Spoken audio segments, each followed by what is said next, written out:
dedicated to disability studies. Before we go into much detail, I just want to do a couple housekeeping issues. So please mute yourself if you're not speaking. I'll try to keep an eye on the chat. I know Dr. Magasi wants this to be a really interactive conversation, so please don't hesitate to raise your hand or to speak up or put something in the chat. I am going to use a visual describer right now, and if you are comfortable with doing that, when you are going to speak, if you could do some visual description for individuals for an access issue. Join the meeting. As I said, my name is Laura. Most people call me LVP. I am a white woman and I have shoulder length blondish hair. I'm sitting in a chair and I have a white and red striped shirt on. My pronouns are she and her. And as far as that, I don't think there'll be any other housekeeping issues. We are recording this and the recording will be made available in a couple weeks. We also have closed captioning is enabled. So if you would like to have closed captioning, go ahead and go down to your bar on the lower part of the Zoom and just push the closed captioning, the CC or live transcript, and you'll have access to that. Any other housekeeping issues for anybody? Okay. So I'm going to introduce Dr. Magasi now. She is a tenured associate professor at the University of Illinois, Chicago in the departments of occupational therapy and also disability and human development. Her work focuses on many important subjects, but the overarching focus of her research is a really deep commitment to understanding issues of health and participation equities or inequities for people with disability. Her research primarily uses an equity-focused, community-based participatory approach, as she did in this study, and that we'll be discussing today. And she uses this approach to better understand and break down barriers to primary care and cancer care that are experienced by people with disabilities. The primary goal of this research is that she uses what the findings exposed to help develop peer support and self-management based interventions that occupational therapists all over the world and others can use to increase and improve those disparities in healthcare access and participation access. So I'm going to turn it over. I'm going to stop speaking and welcome Dr. Magasi. Hi, thank you, Laura, for that lovely introduction. So most of you who are here know me, so feel free to call me Susan. I am, let's see, I use she, her pronouns. I am a, middle-aged white woman, and I am presenting from my back room at home. I say this both as a little bit of a description, but also with the caveat that I have a very old dog who has been sleeping all day, which means she might make an appearance. So I apologize in advance if she decides to speak up, and household members have instructions to get her out if she starts talking too much. So what I'm going to be talking with you, not to you about, but with you about today is a study within a study that we did a number of years ago. And it seemed like it was just a ripe opportunity for discussion and inclusion in the special issue of AJOT on this intersection of occupational therapy and disability studies. And some of the reasons why we thought that this was a good opportunity to present the work is that, as a profession, we're doing more discussion at least, if not full-blown commitment yet, to inclusion, to stakeholder inclusion as part of the research process. As many of you know, the work of this collaborative has been featured at sort of high-profile OT events, such as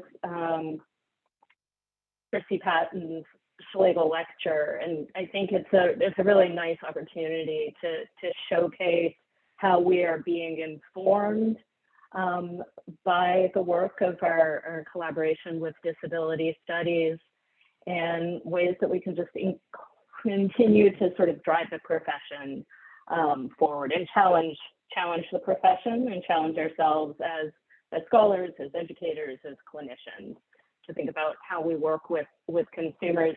And I think another thing that, although this issue of stakeholder engagement and community participation is lauded as an ideal, we don't do an adequate job of unpacking what goes into actually making these partnerships work, and where some of that commitment has to come from sort of all levels, right? It needs to come from the funders of the research.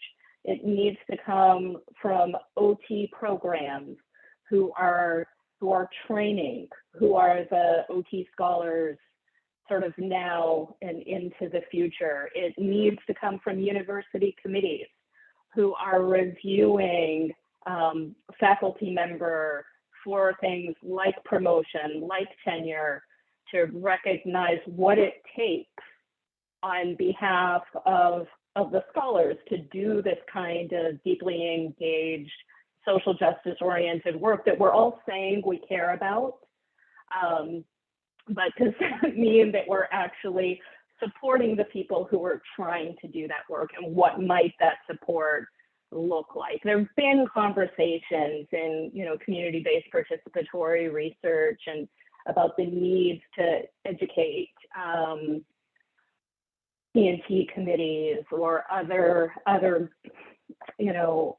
department heads or deans about how to create protected time for faculty to build relationships and have these supportive infrastructures. So it'll be a nice opportunity, I think, for us to showcase the research that we did, but then to engage in a conversation about what's working, what's not working, sort of for us as a group and for us as a profession collectively. So those are some of the issues that I'm hoping that we'll have a chance to get into today. I'm going to pull up a couple of slides, and I didn't make a ton of slides because could you allow me to share the screen, please? You should be able to. Is it not letting you? It's not. Okay, let's see. All right, try now. There we go.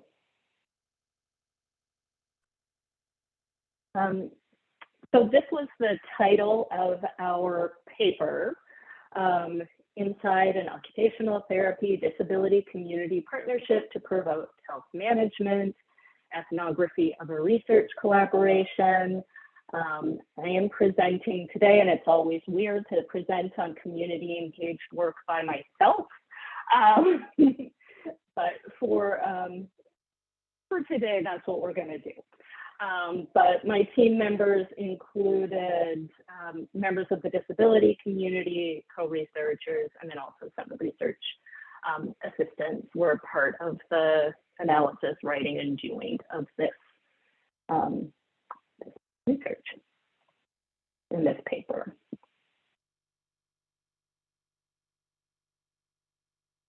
In the top left-hand corner of the screen is just a logo that we created for our project. The project, it's a peer health navigator intervention for people with disabilities to help other people with disabilities break down barriers to care.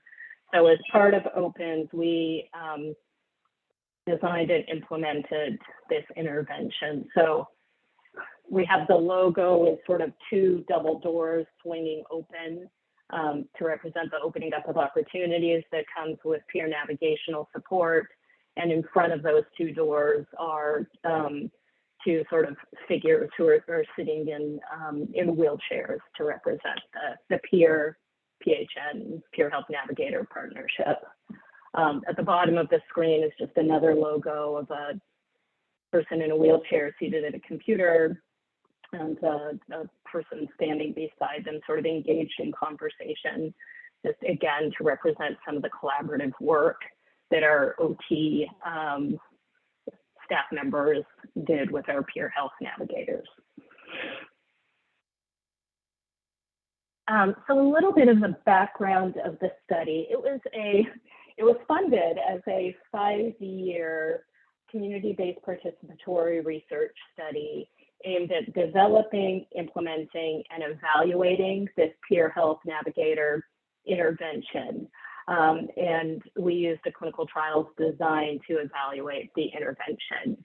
But the phase that we're going to be talking about today and where this particular sub-study is embedded is really in that development phase. So the first year and a half, 2 years of this 5-year grant, there was no cost extensions, probably ended up being a 7-year project.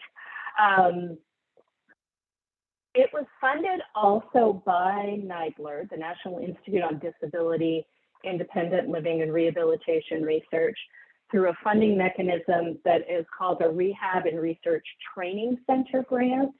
So we were one of 4 research projects within this broader sort of Center of Excellence grants on health and function for people with disabilities. And the reason that that's relevant to the conversation that we're going to be having is by function of being within this RRTC, the funder was willing to take a risk on sort of this more developmental, riskier kind of study than maybe could have been funded by a standalone funding mechanism. The other studies within the umbrella grant were, looking at things like high intensity gait training and some aphasia-based interventions that were much further along on their developmental trajectory. But what being part of the RRTC gave us a little bit more opportunity to play with some content and concepts that had not been previously tried and tested in the disability community. So to our knowledge, we are one of the first peer health navigator intervention studies that were designed and tailored to meet the needs of people with disabilities living in the community. Peer health navigation was developed originally in cancer care, based on the recognition that women in Harlem were not completing their course of breast cancer treatment, and that a lot of things that were getting in the way were things like transportation barriers, childcare, and that by having somebody who was knowledgeable with the system help break down some of those barriers to care, it helped people get the care that they needed and complete their course of treatment. Then it was adapted to a variety of other communities and populations. It's been used in mental health a fair bit, and it's been used, HIV/AIDS was one of the models that we were looking at. So again, the reason for saying is that we were trying to build on an evidence base that had been developed across a variety of disciplines, but never applied to our particular community, and that becomes relevant later on to this study as well. But the purpose of our study and the study that we wrote the paper on was that we recognized through the course of doing the project that there were interesting things happening. There were interesting group dynamics. There were interesting interpersonal dynamics between team members. There were interesting interpersonal dynamics between agencies and community partners. So that we wrote the grant, it seemed like everybody were great friends and great collaborators and excited to work together, and that this was going to be sort of smooth sailing once we got funding, and all we needed to do was work out the logistics of doing the study. Well, obviously, that is never the case. So we had a postdoc, Angell, who is now a faculty member at USC, and she was working with us sort of partway through the study, and we thought, oh, what a great opportunity for her to use her qualitative expertise to have some time devoted to our team, but not be enmeshed in the project, to do an ethnographic study, to look at this dynamics and process of doing this kind of CBPR, intervention development, intervention development work. So as part of that, she designed this ethnographic study.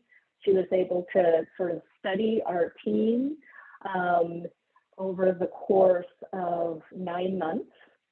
She interviewed many of the key players from the organizations who were partnering and who were in different roles. She also participated in team meetings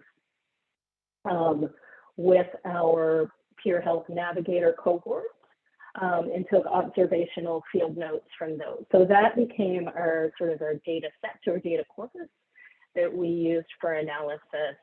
And then we did multiple layers of thematic analysis. Amber and Alli Ferlin, who was a research assistant with our team, did a preliminary analysis. And then I led a second level of thematic analysis on the data set that sort of led to the findings that we present in our paper. So this page is a schematic that has a sort of an inverted triangle at the center, and then in each of the corner of a triangle, we'll call it a corner. In the corners of the triangle is an image to represent the different partners that we brought together to create the OPENS intervention. So in the top left-hand corner is an image of a woman seated in a wheelchair. She has one fist raised and is holding a megaphone in the other hand. So that represents our partnership with the Center for Independent Living and specifically the health policy team at the Center for Independent Living. I had a long-term relationship with members of this team dating back with some of them to when I was doing my PhD in disability studies, but onboarded with others over the course of, I did a postdoctoral fellowship at the Rehab Institute of Chicago. They used to have a women's health center there. So one of our community collaborators, we started building relationships through collaborative work while she was at RIC in the Women's Center. And then we just, did a series of projects together. Some she would lead, some I would lead, but all centered around work around healthcare justice and access for people with disabilities. At the bottom of the triangle, represented by a couple of people perched upon a stack of books, are the academic research team based at UIC, and then collaborators at other universities as well. And then in the top right-hand corner is an overly complicated image that actually that's probably a good representation of health insurance. So there's a clipboard that says health insurance, there's some people signing policies, there's just a lot of things going on, but this was sort of the newest partner that was introduced to our, I sometimes call it our unholy trinity, but it was a Medicaid managed care organization that was in the process of actually being founded as we were writing the grant. It was founded in part in collaboration with our Center for Independent Living. It was designed on a medical home model specifically to meet the needs of medically complex individuals and individuals with disabilities. So it was an ambitious goal to try to serve a particular population whose needs have not been well met. And with our Center for Independent Living being a founding member, they had some close connections, but also, as we discovered over time, some conflicts that emerged between the vision of doing and running a Medicaid managed care organization for people with disabilities and the reality of running a Medicaid managed care organization for people with disabilities. Where's my button?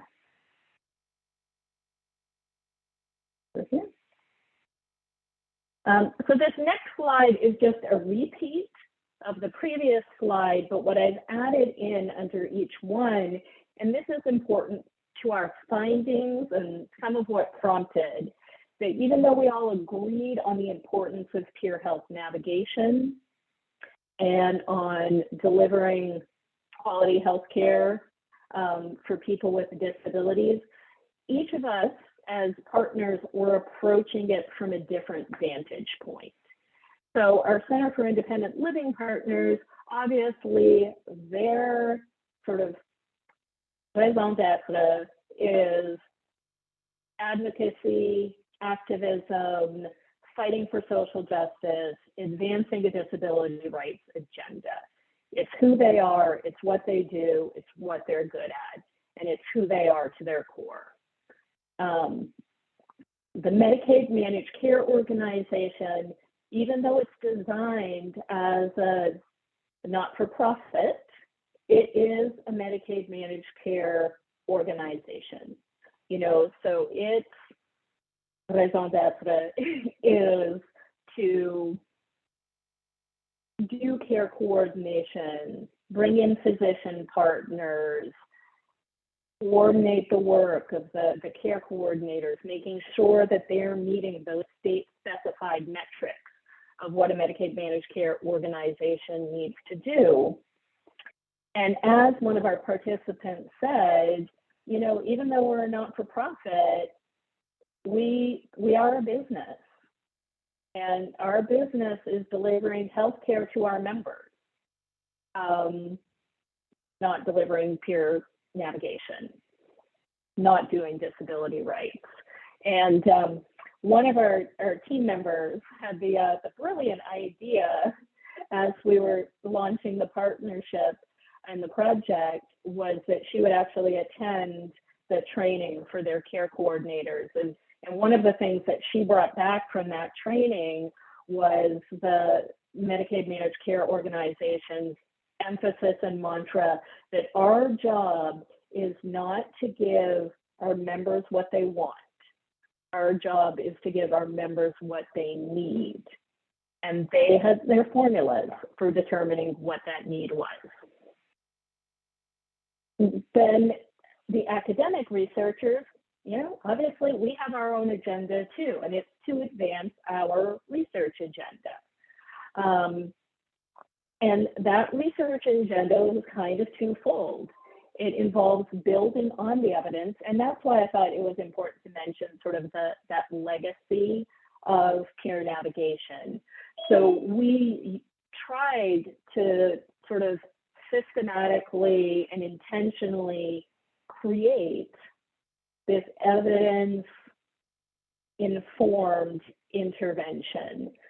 But that leads to a certain sort of pacing, a certain adherence to the literature, to best practices from other fields. So it also means that perhaps not every suggestion that is made can be integrated into the process. And we are also hoping to build an evidence base that we are going to contribute to.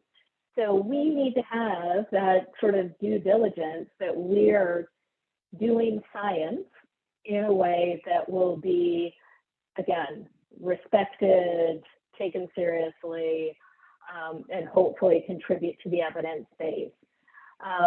Because if we don't develop good evidence, we can't go back to partners like the Medicaid Managed Care Organization and say you should implement a peer health navigator study at your institution or within your organization. Or we can't go to the University of Illinois Hospital and say, that we should do that. So that was important. Yes, Laura, I see you have your hand up.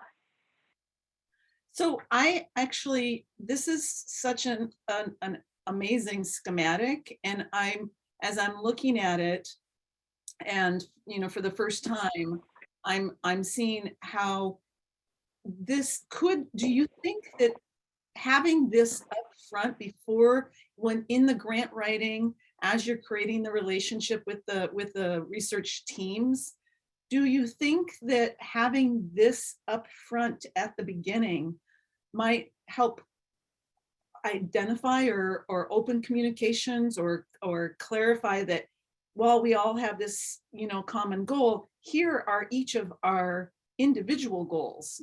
Do you think that would help? People would turn away and run? I think it would help. I think we didn't know enough to create we knew some of it, right? We've been doing partnership with the disability community long enough to know where some of those tensions are. But this was our first foray into this kind of intervention development, which is just a whole, there are enough complexities when we were trying to do, say, focus group studies and, syncing up expectations and timelines and workload distribution. But there were just so many more layers of complexity that I think came with the intervention development work and with the type of intervention that it was as well, of having these community members who were also our interventionists. So there were so we had to develop a training for the navigators, and then we had to develop the intervention, and then we had to get through IRB in a coordinated timeline so that we didn't have our navigators trained too much before we were ready to launch the intervention, which maybe happened. So there were some of those issues as well that some we anticipated, and I feel like we anticipated a lot, and we were constantly punched in the face with things that we had not anticipated. And I think that complexity of the project itself was not something that was explored in these interviews, but was, again, one of the things that likely contributed to some tensions emerging in the participants. But I think knowing what we know now, yeah, this kind of thing could be really helpful. Oh gosh, 4:30 already. Okay. So these are our findings that from the ethnographic research in those interviews. So the biggest thing we learned is that trust is a process and it's never done, and that even though we went into this relationship and this research collaboration with strong partners, we had a long-standing relationship between the Center for Independent Living partners and the university partners. we had a strongish relationship between the Medicaid Managed Care Organization and the Center for Independent Living.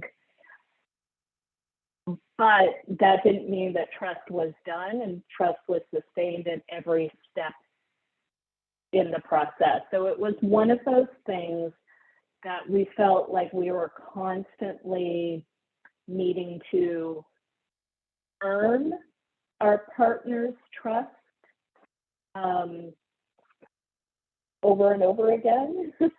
And there's one quote in the paper where it might be one that had some swearing in it originally that we might have edited out along the way. But it was, you know, just this quote of like, oh my gosh, are they ever going to trust us?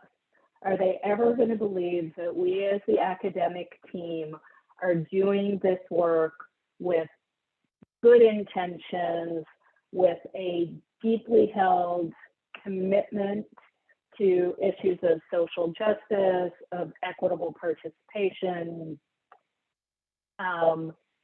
you know, and that we're not kind of trying to take advantage of anybody or exclude anybody.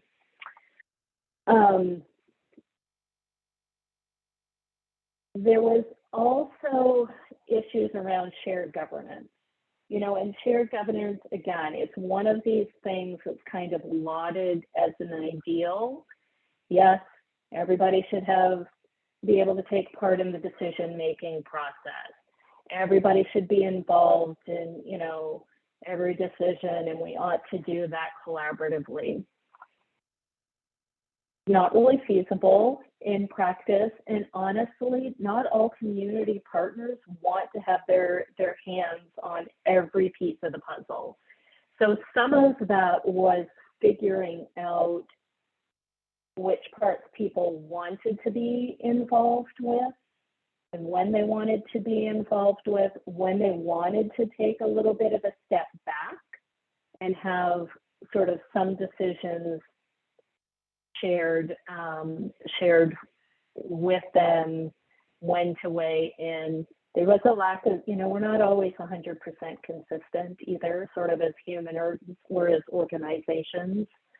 And it depends, you know, on what else is happening in the workload, where people are, in a variety of areas. So it's an important goal to work towards, but again, it's one that requires, I think, some transparency, like you were saying, Gloria, in terms of what does shared governance mean for us in each of the different phases of the process. We also learned as these tensions between our partners became more pronounced, between the Center for Independent Living and the Medicaid Managed Care Organization, that in team meetings, people stopped sort of sharing their thoughts and opinions about things during the meeting. So we would have an hour-long meeting where we're trying to get buy-in and we're trying to make shared decisions, and often it would end up being an hour of me talking and, you know, asking questions and getting crickets in response to those meetings. And then we would hang up the phone, and literally one or the other of our partners would either call us or email us and say, this is what we were really thinking, but I didn't want to say it in that meeting because I didn't entirely trust them. They didn't want to lay their cards out on the table in terms of what they were thinking.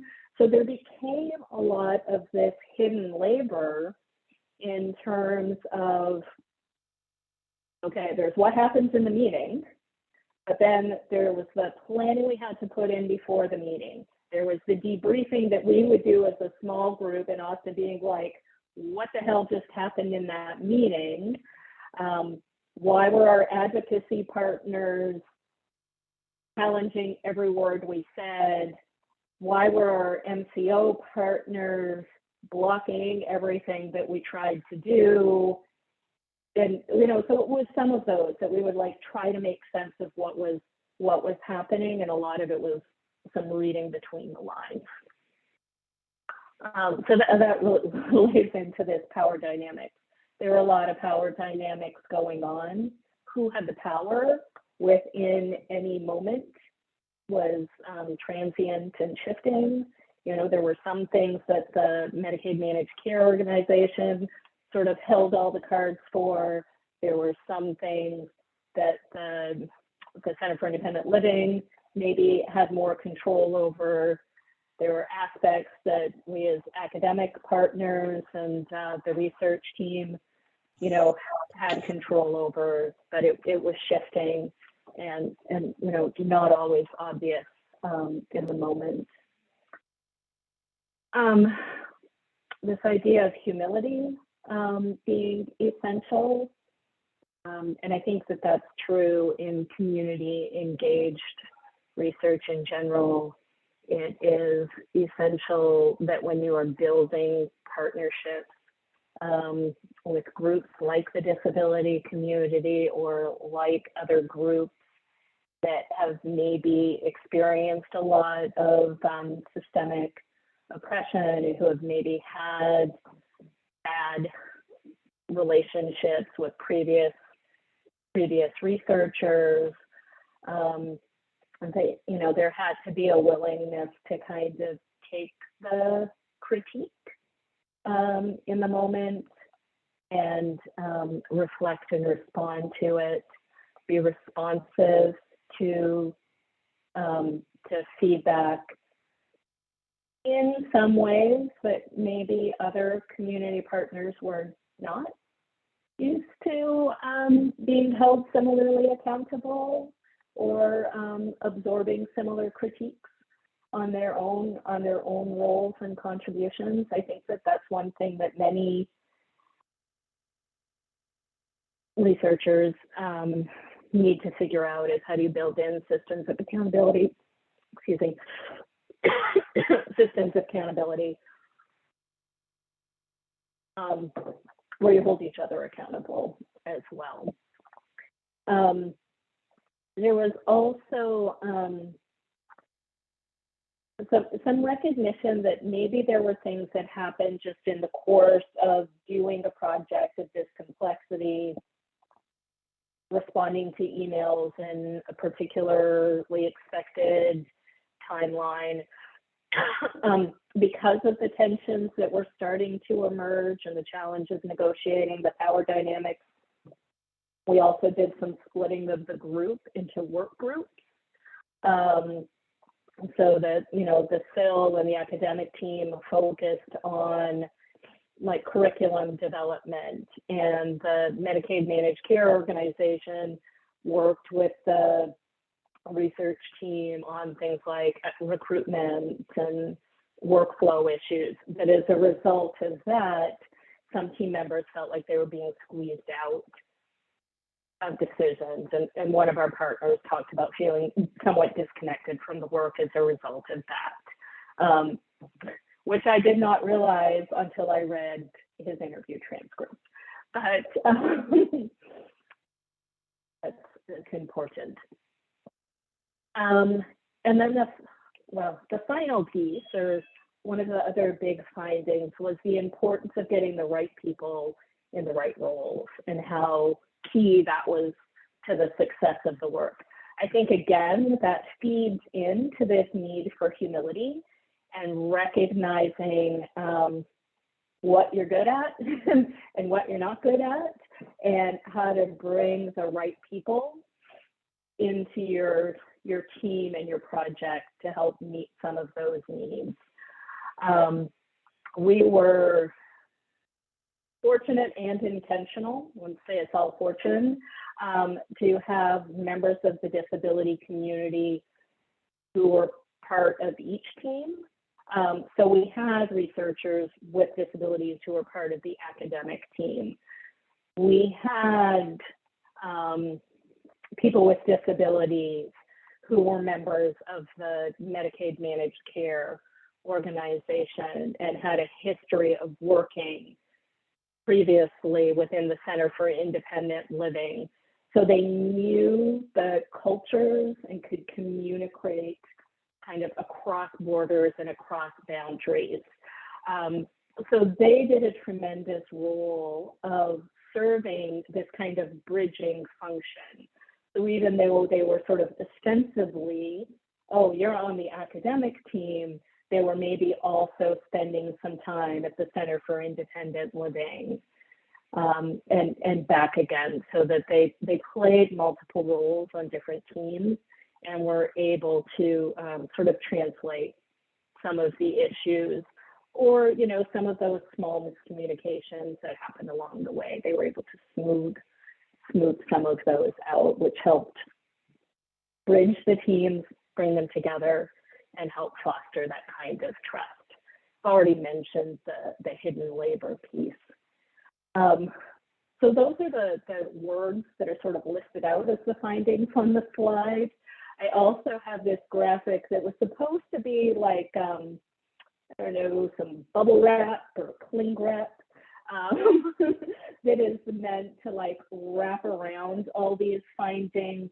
And what helped, even though there were these sort of challenges and tensions, there was infrastructure in place that helped smooth out tensions when they did emerge. And obviously, communication is huge in terms of trying to make some of these hidden factors, trust, power, different agendas, unintentional replications of systems of oppression, trying to talk those through, trying to debrief and understand what's happening, why are these happening.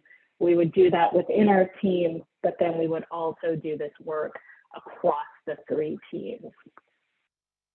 But most profoundly, I think the thing that holds us together and keeps this kind of collaborative work going is this shared vision around social justice, the shared vision around the value of peer support and peer support interventions, how having this cohort of people with disabilities who are now trained and assuming new leadership roles, not only within our project, but are seen differently in their communities. They're seen differently now within the Center for Independent Living than they were before, because they're part of sort of this project and moving towards that shared vision. So that was essential, and making that as explicit as possible and sort of reestablishing that commitment as academic partners and sort of preaching to the choir based on who's on this team of like, don't only show up at the Center for Independent Living when you want something, you know, show a commitment, be a true partner, stretch outside the academic role too, so that the commitment's not just on paper or for the life of the grant, but it's something real and substantial.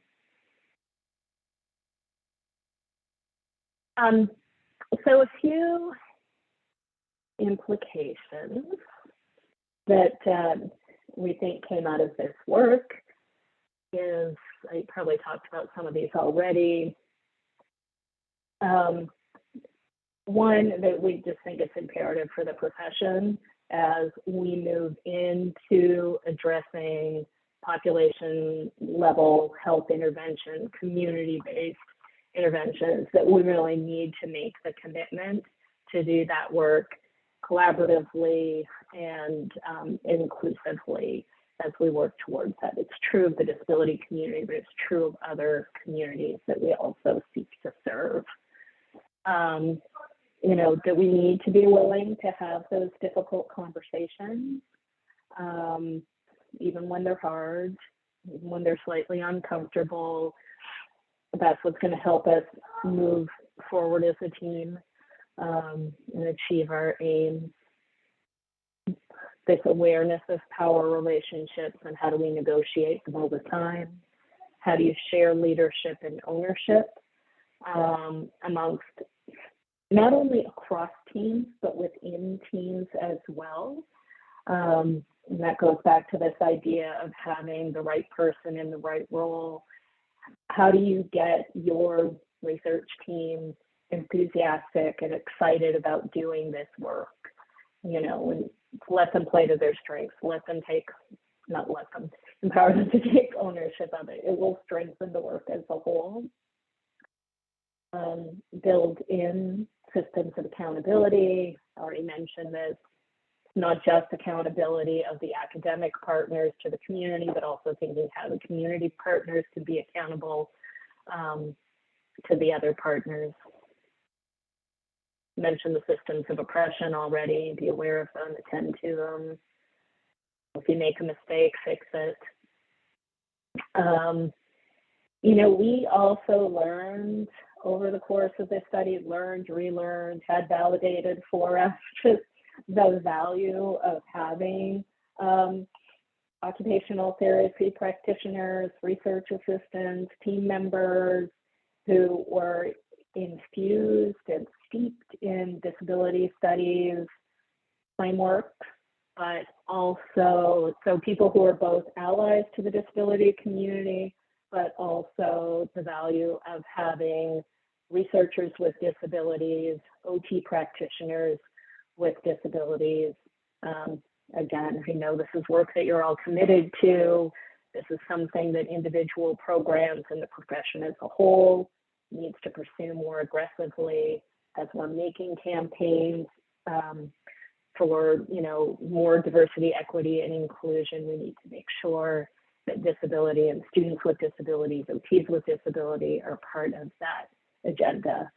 And then, as I alluded to at the beginning, academic programs must recognize and support the hidden work that's required to build and sustain CDPR initiatives and equity-focused research.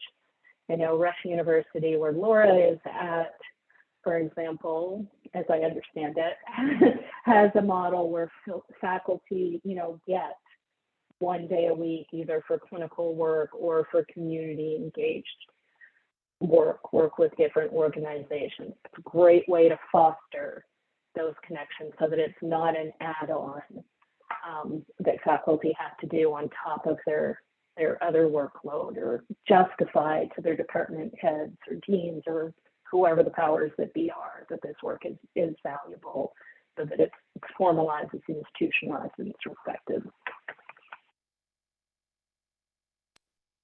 Susan, there's a question in the chat, and actually from Jordan. Perfect timing. Huh? It just popped up. Perfect timing. Yeah, and it's actually one of the burning questions I had as well, Jordan. Can you read it, or do you want me to read it for you?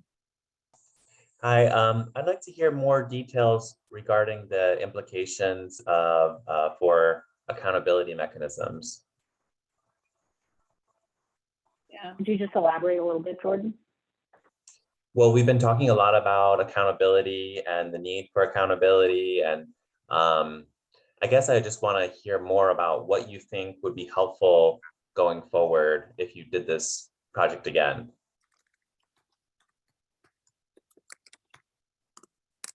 Yeah, that's a great question. I think it goes back to, you know, this idea of like, would it be helpful to share a slide like that triangle where we're clear about like, what are your responsibilities to your organization from being part of this work?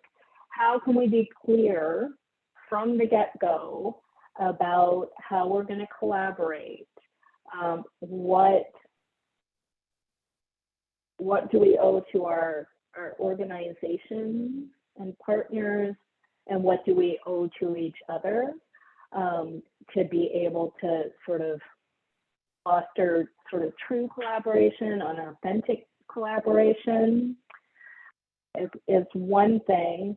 I have started using with some of my community engaged teams.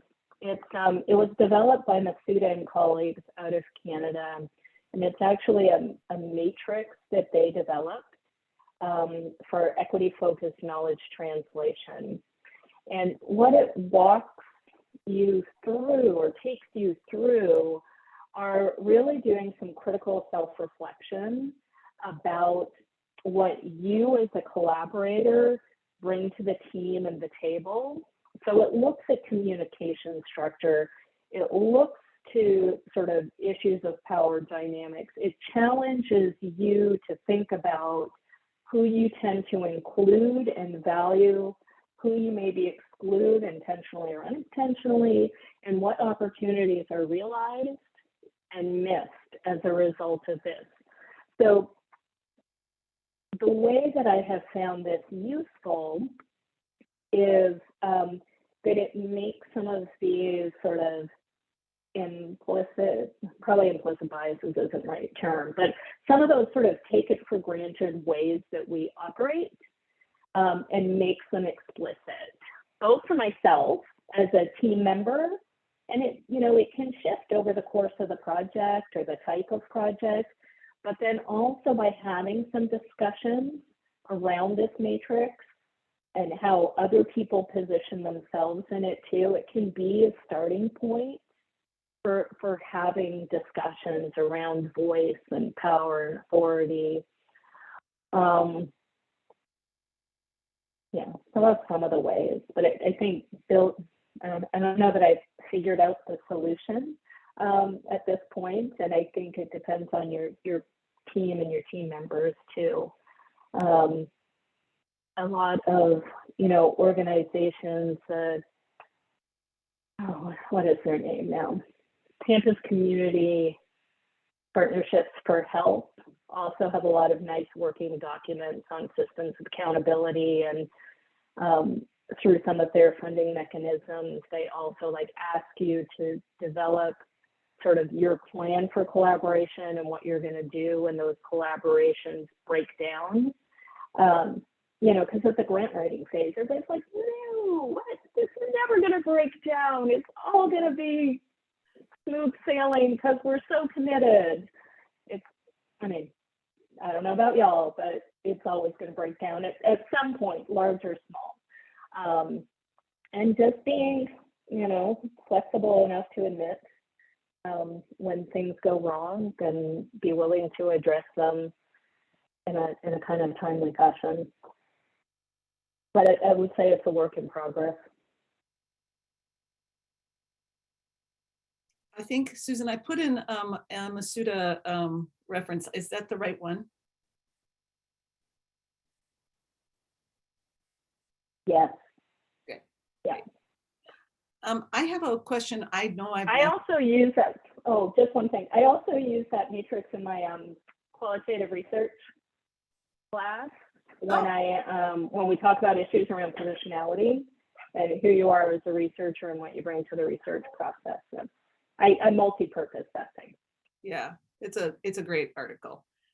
My question, one of the things, and this is a question, but opposing a thought is, I think CBPR is really such a great avenue for research for OTs. And I know at least in our faculty, we're really, our OTD program is relatively young. And one of the things that we keep on going back to is sustainability with the relationships. And, we have a capstone student once a year come through, but how can we purposefully and very intentionally as faculty nurture the relationships and then have students connect with us to do their capstones with those community partners. And I think that it's really an underexplored argument almost for how capstone students can, and the role that faculty have in supporting capstone research, how it can be a mechanism for that prolonged engagement with different community members. I'm wondering if people think about that or have thought about it, and if you've used it as a argument for faculty time at all.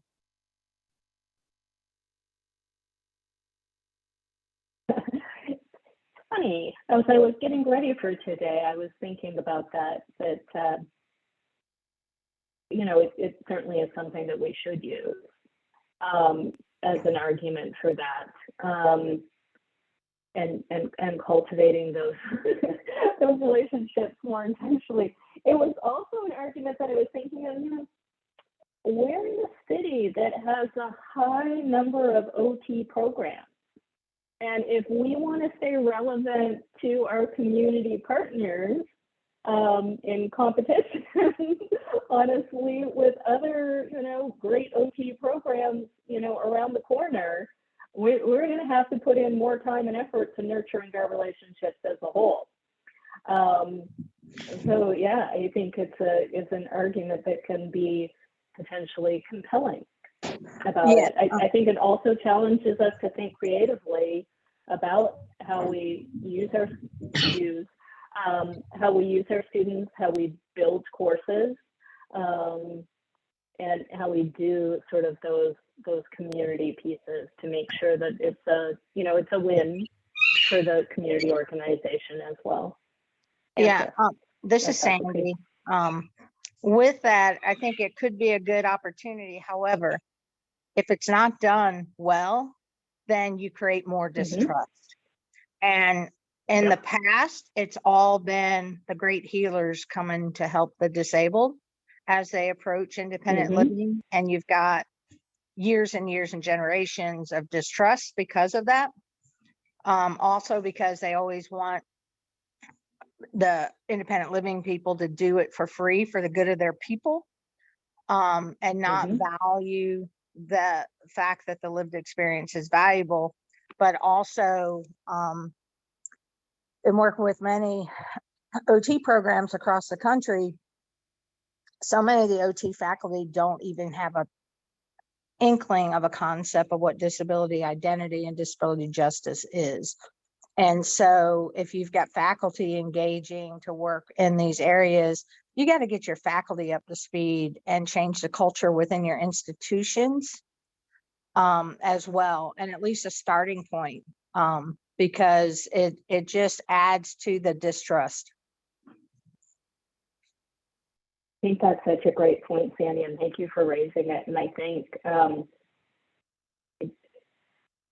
it's a good reminder that trust is so hard won, and that you want to have some quality control too, because as great as our admissions processes are, that doesn't mean everybody who is part of our program has a good disability justice and a good disability kind of competence framework. Similarly, working with any other, historically excluded, marginalized, oppressed kind of group, that you don't want to, not everybody is cut out to do this kind of work. I think, it's hard. And it takes a level of self-reflexivity. It takes a level of willingness to learn from the people that you serve. It takes a willingness not to be the expert, and to be able to learn from others. And I think that some of that's temperamental, but some of that's also a developmental process for some people, and especially, when I'm new and I'm trying to develop my OT identity and show that I know what I'm doing in this brand new profession. When you're ready to sort of shed that and sort of learn humbly and authentically from other people. So there are a lot of dynamics, I think, to consider, and how we would even prep people for working with communities. And Right. I know from your research that the implicit biases and systems of oppression that people unintentionally or intentionally perpetuate. Sorry, go ahead, Sandy. Yeah, I was going to say, yeah. And then the other side, your other partners, like the MCOs and providers, you're asking them to change a culture that's based on reimbursement and deficits, and not looking at the value and the the positive of disability and disability justice, right? So their whole, the whole paradigm of what they're doing is identifying deficits, and the more deficits they can find and work towards, the more they get paid. So, you know, so now you're going to have, and then you're trying to get these individuals then to see people with disabilities as capable and having an identity that they're proud of. And it's, you know, it's just a whole shift in culture. And when, you know, you guys did an excellent job of having people with disabilities on each of the groups as part of things, but that is rare, right? USC is head of the game there. When you look at the OT programs and the MCOs across the country, the only representation most of the time is coming from the independent living center. So benchmarking off this and building and making this change happen across, you know, programs and regions, it becomes even more challenging because you don't have that disability justice center. I mean, you don't have, you know, an independent living center that's as dynamic as what you have in Chicago in most states. So you know, you're dealing with different levels of understanding with people. So, I mean, it's a challenge. It is. And I think that that's where some of the disillusionment came from with the SIL, with this MCO, because they felt like the SIL felt like they were founding partners. They felt like this was not going to be your typical Medicaid managed care organization, and it was not going to be business as usual. But I think that then they came up against some of these realities of, you know, just how hard it is, even in a new MCO designed specifically to meet the needs of this community and this patient population or member population, you know, that it sort of replicated some of the other systems. And I think that's where it led to dissatisfaction and mistrust amongst the teams. And ultimately, they sort of made the decision to kind of divorce through the process. And the SIL chose to no longer be part of the MCO team.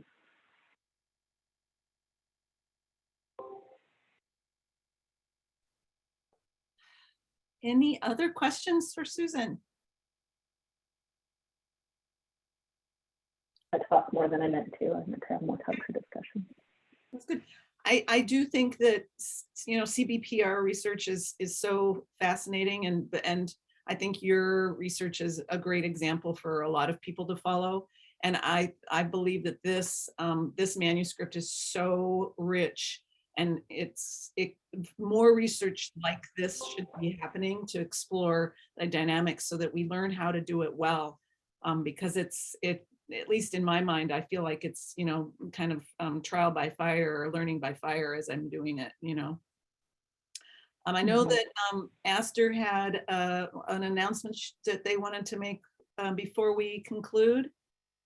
Yes, I just have a quick announcement that myself and a few other people have made an open letter to the World Federation of OT. The Congress, as many of y'all might know, is coming up at the end of the month. And they don't currently have any COVID policies, including like no mask mandate. And so we wrote an open letter just asking them to have a mask mandate. And so I'll drop that link in the chat and would invite you to read it and sign it. You can sign even if you're not attending the Congress, because as we know, obviously people who attend the Congress will come back to our workplaces and communities. And so wearing masks at the Congress, we the group of disabled folks believe that will make everyone safer in this like international travel event. So I would love for you to share that, would love for you to sign that. Also, there will be several of us, myself included, at the Congress if you want to say hello to us there with our masks on. Yeah, thank you. I did an announcement some of you may be interested in. It's an unofficial announcement, but a heads up. I'm on the DEI advisory committee for the Medical University of South Carolina, and a new position will be posting probably in October for the new director of disability studies and DEI for the College of Health Professions and the disability studies. I think it's the director for the college, and then also either an associate professor level for the education and research component of the position, with their hope to grow their DEI initiatives, including disability. They want the person to come from a disability studies background as the main focus of leading their DEI initiatives, and then hopefully to grow into having disability studies infused in all programs and eventually a disability studies program. So thought you might be interested in that because that will be coming up, and they're looking to start in January. So those of you who are tired of freezing in Chicago and would like to live in Charleston, South Carolina, there will be an opportunity. The search committee will begin in the fall, and there's a lot of negotiation based on the person's background and experience on what percentage is administrative versus teaching and research and all that. So there's a lot of flexibility, but I'll be happy to forward that on to you guys as soon as it's final. Yeah, would love you to send that to us, Sandy. We can definitely send it out. Thank you. Yeah, we could even post it on our the OT and DS network Facebook page. Yeah, I think it's a great opportunity for folks who are in this realm. And I think, you know, a little biased, but I think having an OT in that area to lead the charge for the college would be a lot more effective than maybe somebody from other disciplines or somebody that's just disability studies, but not really healthcare